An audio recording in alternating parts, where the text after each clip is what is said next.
The Tim and Eric Awesome Show, great job. What a weird fucking show that was.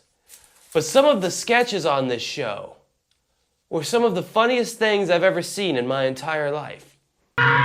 This show was so revolutionary that it created its own style of comedy. The absurd kitschy nature of this show was so apparent that it is now instantly obvious when anybody else tries to rip it off. Let's peel back this comedy onion and see just what made the Tim and Eric Show tick. This is the Overstimulation Station.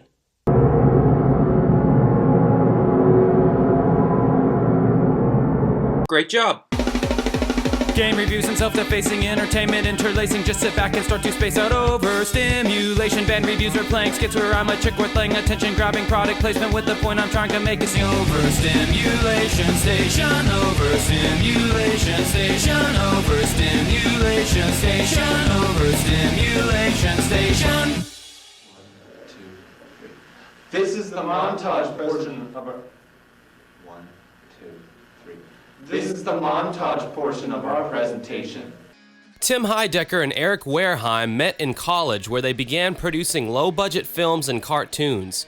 In 2001, they sent a tape of their various shorts to comedy legend Bob Odenkirk. I'm Bob Odenkirk. Odenkirk liked their work so much that he decided to executive produce and presumably help push their first show, Tom Goes to the Mayor, which aired on Adult Swim. After getting some experience writing and producing a show, and after meeting Doug Lussenhop, but more on that later, Tim and Eric went on to create the Tim and Eric Awesome Show, Great Job, which quickly developed a cult following.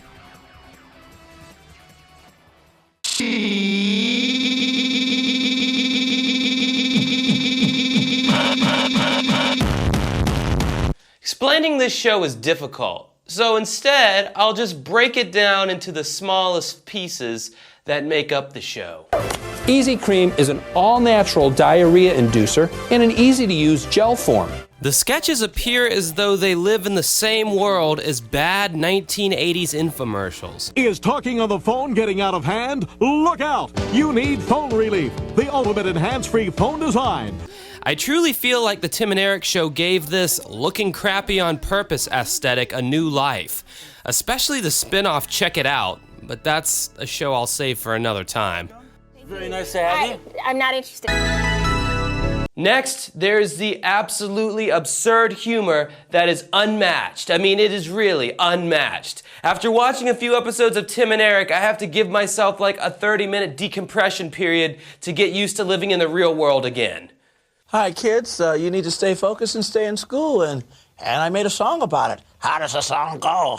Well, let's learn it together. Like, I don't know if these characters are all on drugs or are they crazy, but nobody on this show acts like a normal human being would. Finally, we can't mention the Tim and Eric Show without talking about their trademark editing style. Whether it's hanging on a scene too long, A Cinco toy.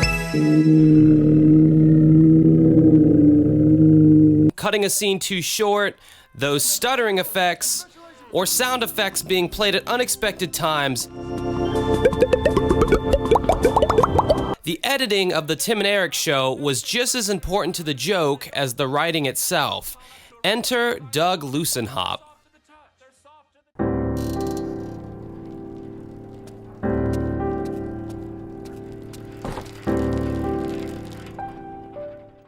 Doug Lussenhop is the man behind all the unconventional editing effects in the Tim and Eric Show. I guess you could say Doug was really the third guy in the comedy team since his editing style was so important to the success of the show. Doug began remixing video clips of PR companies, weddings, and Super 8 films before he got his start in comedy. He had no idea this style that he was honing in on would match up so perfectly with Tim and Eric's vision for their show. Doug first met Tim and Eric when answering a Craigslist ad for an intern, but Lussenhop's internship would become much more significant. Quote, "My internship wasn't just making coffee. I was in filming and shooting the whole time because Tim and Eric wanted some kind of document of the process. I edited together a behind-the-scenes video for Tom Goes to the Mayor and put some of the techniques I'd been working on in it. They showed it to the network and they loved it. but I was surprised when they actually aired it. I mean, it turned into a real episode of the show. If you look at that episode, it's almost like you can see where Awesome Show is starting. So it shows what can happen when you just start experimenting with stuff.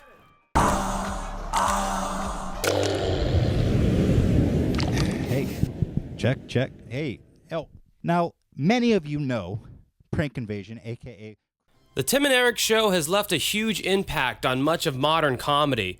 From the bigger production type shows like Portlandia and The Eric Andre Show to YouTube content creators, you can see the influence and style being taken straight from the Tim and Eric playbook. I guess I'm okay with this, but a certain part of me feels like these guys didn't get the credit that they were due. But maybe imitation is the sincerest form of flattery. Great job. My friend first tried to show me the Tim and Eric Show back in like 2009, and for whatever reason, I didn't like the particular sketch that was on at that point. Then later on, I gave it another chance and it pulled me back in, and when I did, I discovered that this show was truly unlike anything I had ever seen before. And, I'm a huge fan of stand-up comedy and sketch comedy, but the Tim and Eric Show is something that is its own category altogether. I've been following Tim and Eric ever since the end of their show in 2010, and I gotta say, they have continued to put out really good content. They put out a movie. They have another show now that I would say that I like more than Tim and Eric Awesome Show, and it's called Bedtime Stories. It's an anthology series, kind of like The Twilight Zone, but it's got their own Tim and Eric twist on it. It's really good. I highly suggest checking it out. They also have a YouTube channel called Jash that is a collaboration with them and a bunch of other funny people that you should also check out. It also has some shorts on there by Doug Lucenhop. Whether you love or hate the Tim and Eric Show, you can't deny the monumental impact that it has had on modern comedy. I'm Josh Cannon. I hope you enjoyed watching. Have a good night.